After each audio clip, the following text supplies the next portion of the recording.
नमस्कार दोस्तों, हिंदी भाषा यूट्यूब चैनल पर आपका स्वागत है। साथियों, आज हम चर्चा करने वाले हैं हिंदी साहित्य का इतिहास और उसमें जो 40 या 45 के आसपास लगभग प्रश्न रहने वाले हैं, जो कि किसी भी कम्पिटिटिव एग्ज़ाम की दृष्टि से अति महत्वपूर्ण प्रश्न हैं। तो आज हम इन पर चर्चा करने वाले हैं। तो आपको भी ये समझ लेना कि आपका ये एक टेस्ट है। तो आपको कमेंट में डाल कर ज़रूर बताना है कि इसमें से आपको पहले कितने प्रश्न आते थे और ये वीडियो कैसी लगी ये भी आपको ज़रूर बताना है। चाहे अच्छी लगी हो तो अच्छी बताइए और अच्छी नहीं लगी हो तो जैसी भी लगी हो वो रिस्पॉन्स आप कमेंट में डालकर ज़रूर दीजिए। तो चलिए, आज की इस वीडियो में हमारा पहला प्रश्न है, मैथिली का विकास किस अपभ्रंश से माना जाता है? शौरसेनी अपभ्रंश, मागधी अपभ्रंश, अर्धमागधी अपभ्रंश, महाराष्ट्री अपभ्रंश। तो दोस्तों, जल्दी से जल्दी प्रश्न को पढ़ें, समझें और बाद में ही इसका उत्तर देने का प्रयास करें।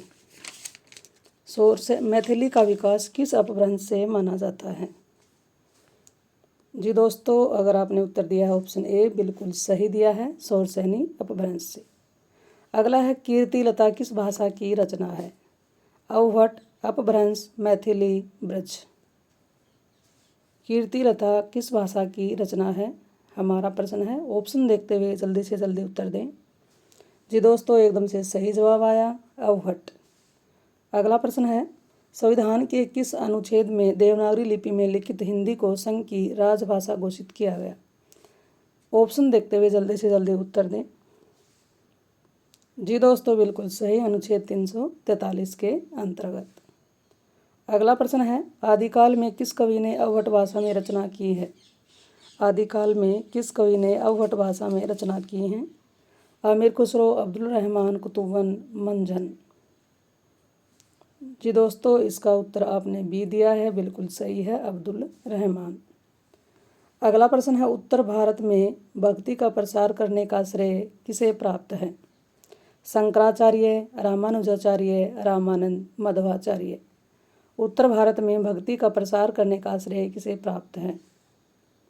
प्रश्न को समझते हुए ऑप्शन देखते हुए जल्दी से जल्दी उत्तर देने का प्रयास करें। जी दोस्तों, बिल्कुल सही उत्तर आपका आया है, रामानंद जी। सहजोबाई किस शाखा की रचनाकार हैं? कृष्ण भक्ति शाखा, राम भक्ति शाखा, ज्ञानाश्रय शाखा, प्रेमाश्रय शाखा। भक्ति काल में एक कवयित्री रही हैं सहजोबाई। ये बताना है ये किस शाखा से संबंधित कवयित्री हैं? जी दोस्तों, बिल्कुल सही उत्तर दिया, ये ज्ञानाश्रय शाखा की कवयित्री रही हैं।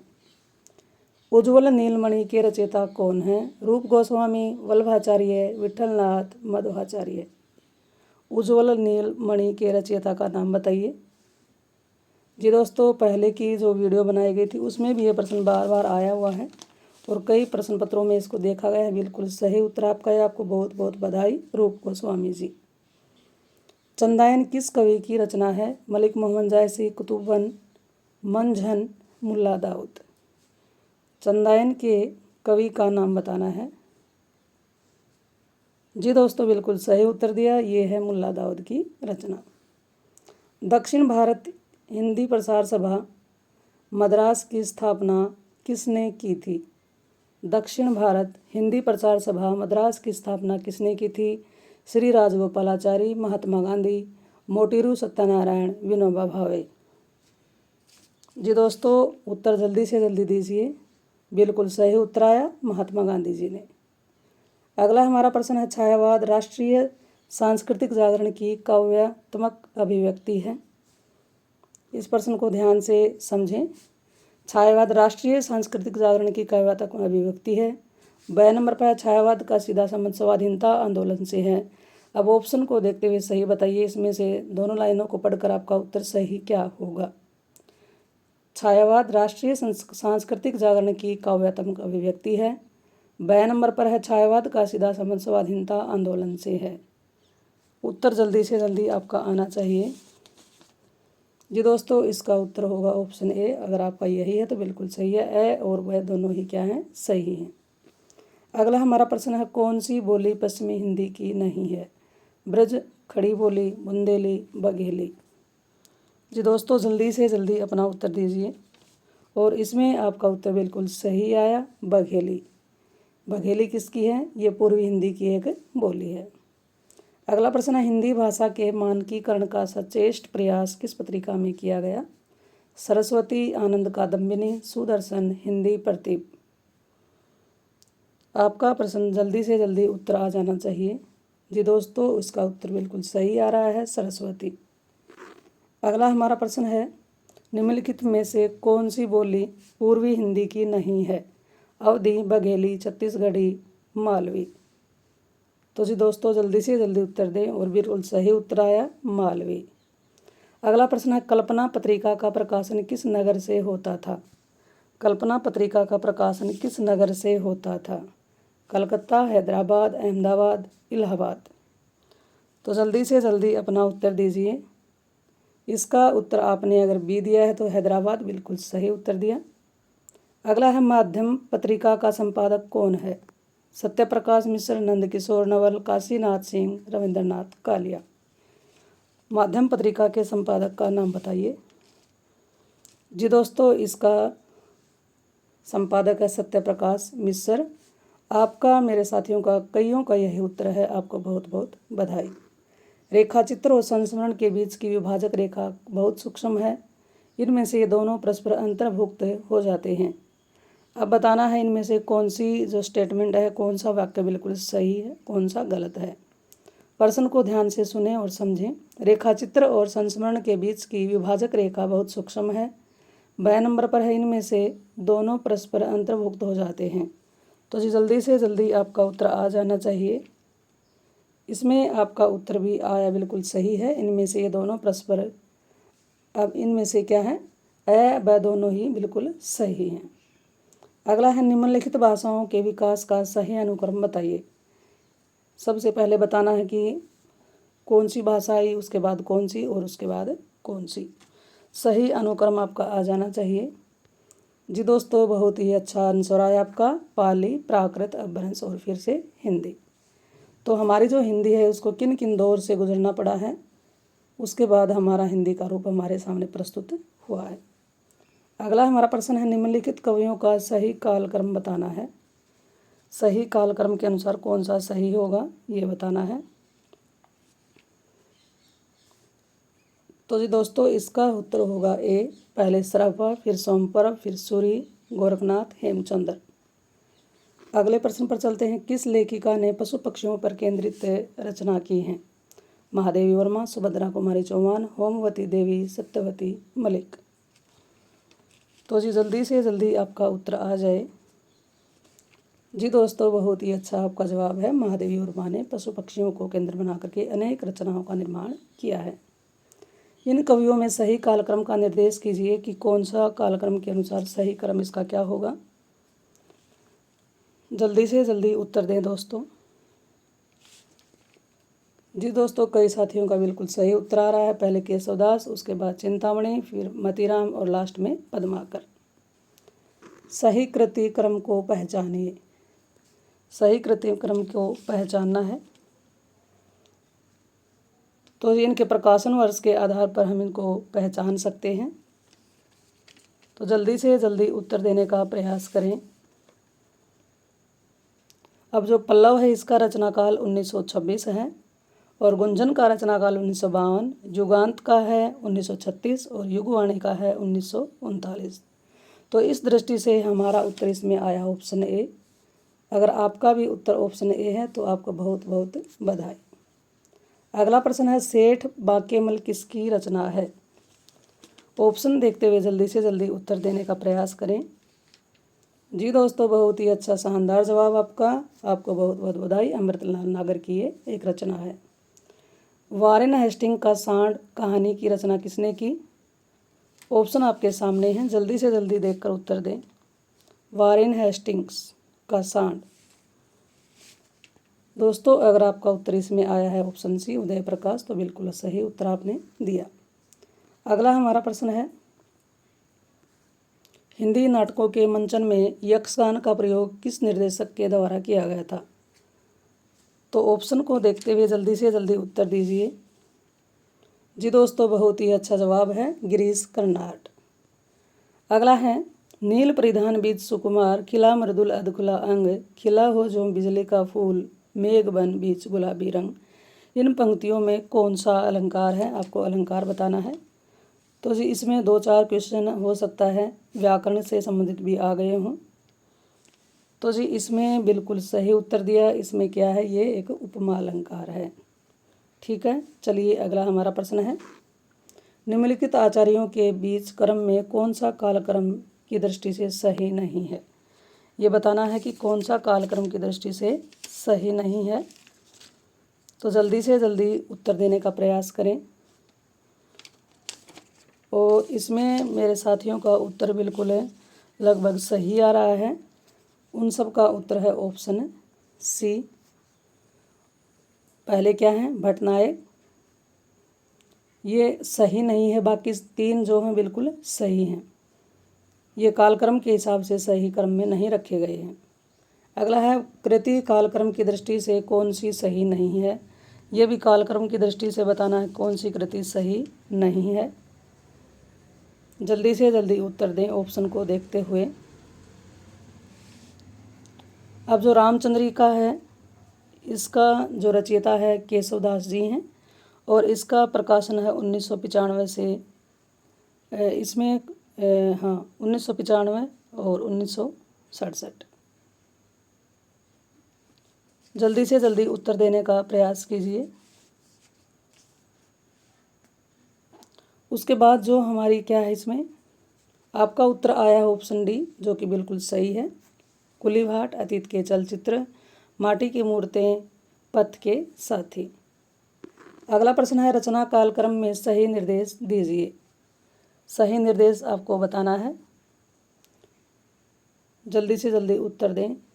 जी दोस्तों, पहले रचनाकार कौन हुए हैं, बच्चन, उसके बाद दिनकर, फिर अज्ञे, फिर मुक्तिबोध। तो इस हिसाब से हमारा आंसर रहेगा बी। अगला प्रश्न है, निम्नलिखित में से कृति कालक्रम की दृष्टि से कौन सा सही है। इसमें सही बताना है कौन सा सही है। जल्दी से जल्दी उत्तर देने की कोशिश करें। सही बताना है। तो जी इसमें जो वीणा है, इसका प्रकाशन वर्ष 1927। उसके बाद ग्रामा का है 1940। लोकयातन का है 1964 और कला और बूढ़ा चांद का है 1959। तो इस दृष्टि से हमारा उत्तर इसमें आ रहा है सी, जो कि बिल्कुल सही उत्तर है। पहले किसका हुआ, गीतिका, उसके बाद कुकुरमुत्ता, फिर बेला, फिर अर्चना। अगला प्रश्न है, निम्नलिखित में से सही कृति कालक्रम कौन सा होगा। सुखमय कृति का देखते हुए जल्दी से जल्दी दोस्तों उत्तर देने का प्रयास कीजिए। और जल्दी से उत्तर आपका आ भी गया है, कई साथियों ने प्रयास किया। अच्छा, उत्तर अगर आपका सी है, सुखमय जीवन, दो बांके, शरणार्थी, ठुमरी, ये इसका सही उत्तर होगा। निम्नलिखित निर्गुण कवियों का सही कालक्रम बताना है कि पहले कौन सा कवि, उसके बाद कौन सा और लास्ट में कौन सा। तो जी इसका उत्तर मैं आपको बता देती हूँ। ऑप्शन रहेगा डी, कबीरदास, उसके बाद दादू, फिर सुंदरदास, फिर मलुकदास। अगला हमारा प्रश्न है, निम्नलिखित काव्य पंक्तियों को और कवियों को सुमेलित करना है, मैच करना है। ऑप्शन ए को ऑप्शन बी से मैच करिए।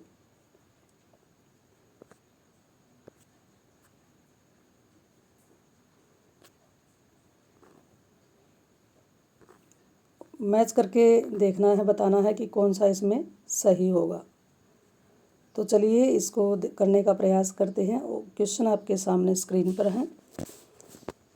तो देखिए, रचनाएं और उसके रचनाकार आपको दिखाई दे रहे हैं। तो जल्दी से जल्दी इसको देखने बताने की कोशिश करें। तो जी दोस्तों, इसमें चलिए हम देखते हैं, नैया बीच नदिया डूबती जाए। ये जो रचना है ये है कबीरदास की। ये रचना किसकी है, कबीर जी की है।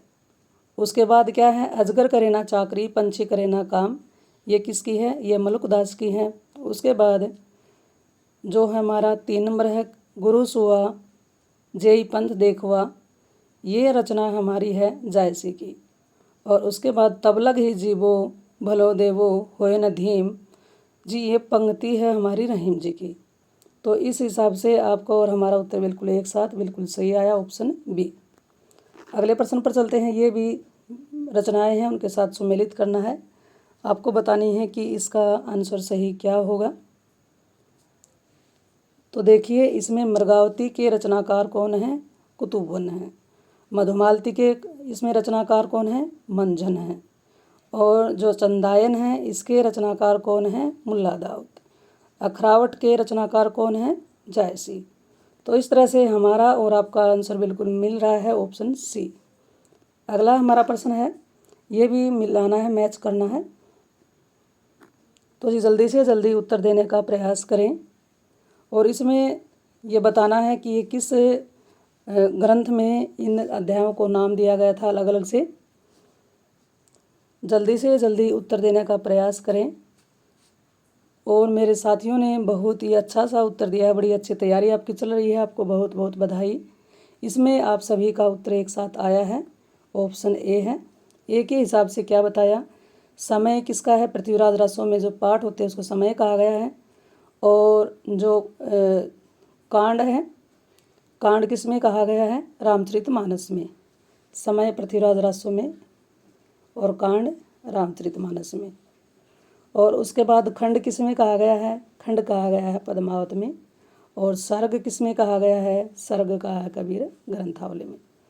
तो इस हिसाब से हमारा ऑप्शन ए बिल्कुल सही उत्तर आया।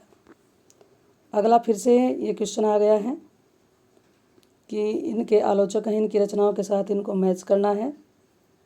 तो जल्दी से जल्दी उत्तर देने का प्रयास कीजिए। तो जी इसका आप जल्दी से उत्तर दें।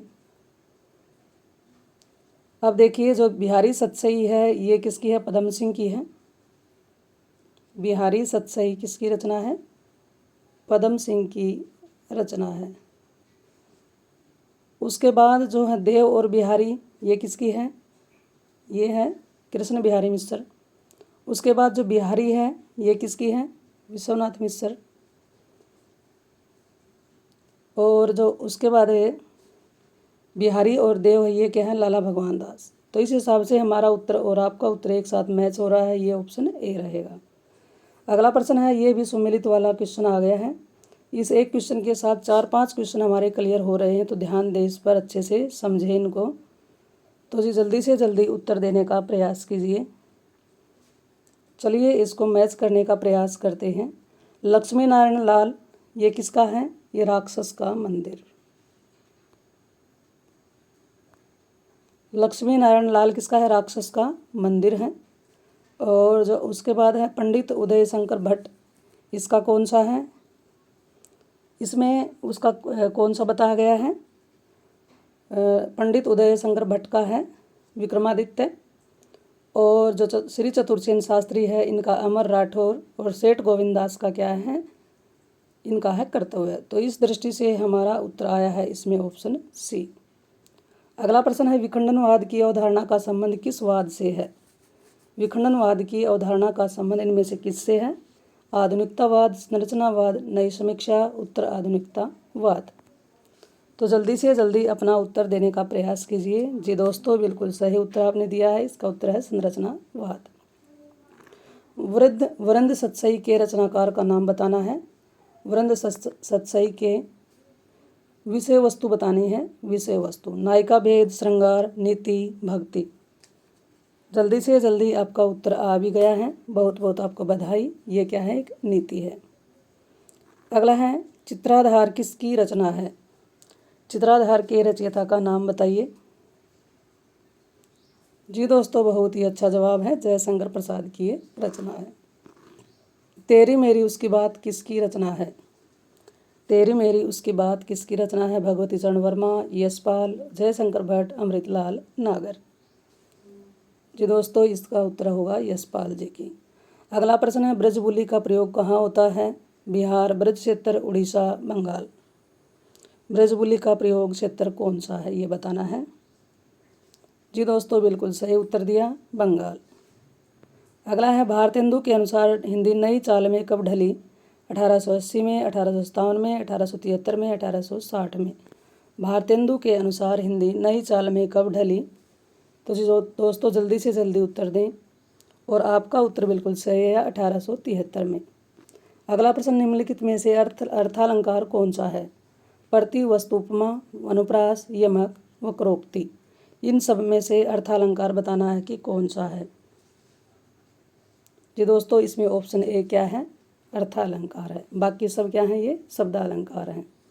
अगला प्रश्न है, रामकथा पर आधारित काव्य कौन सा है? आत्मजयी, अग्निलीक, अग्निलोक, भूमिजा, रश्मिरथी।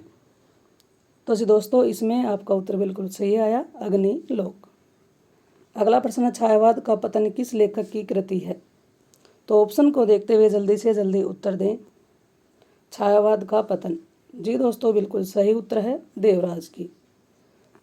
अगला हमारा इस वीडियो का लास्ट प्रश्न है, इनमें से कौन तार सप्तक का कवि नहीं है?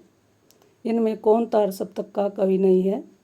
तो जी ऑप्शन को देखते हुए इसका उत्तर आपने कमेंट में डालकर बताना है और सही उत्तर बताइएगा, ताकि मुझे ये लगे कि आपकी तैयारी बहुत अच्छी चल रही है। तो साथियों, ये ज़रूर बताइए कमेंट में डालकर कि ये जानकारी आपको कैसी लगी। अगर वीडियो आपको अच्छी लगे तो अच्छा कमेंट करें, अच्छी न लगे तो जो भी नेगेटिव पॉइंट है वो कमेंट में डालकर ज़रूर बताएं। तो अच्छी लगी है तो अपने साथियों के साथ ज़रूर शेयर करें, लाइक करें, और चैनल पर अगर आप पहली बार आए हैं तो इस चैनल को सब्सक्राइब करें। फिर मिलते हैं एक और नई वीडियो के साथ। थैंक्स।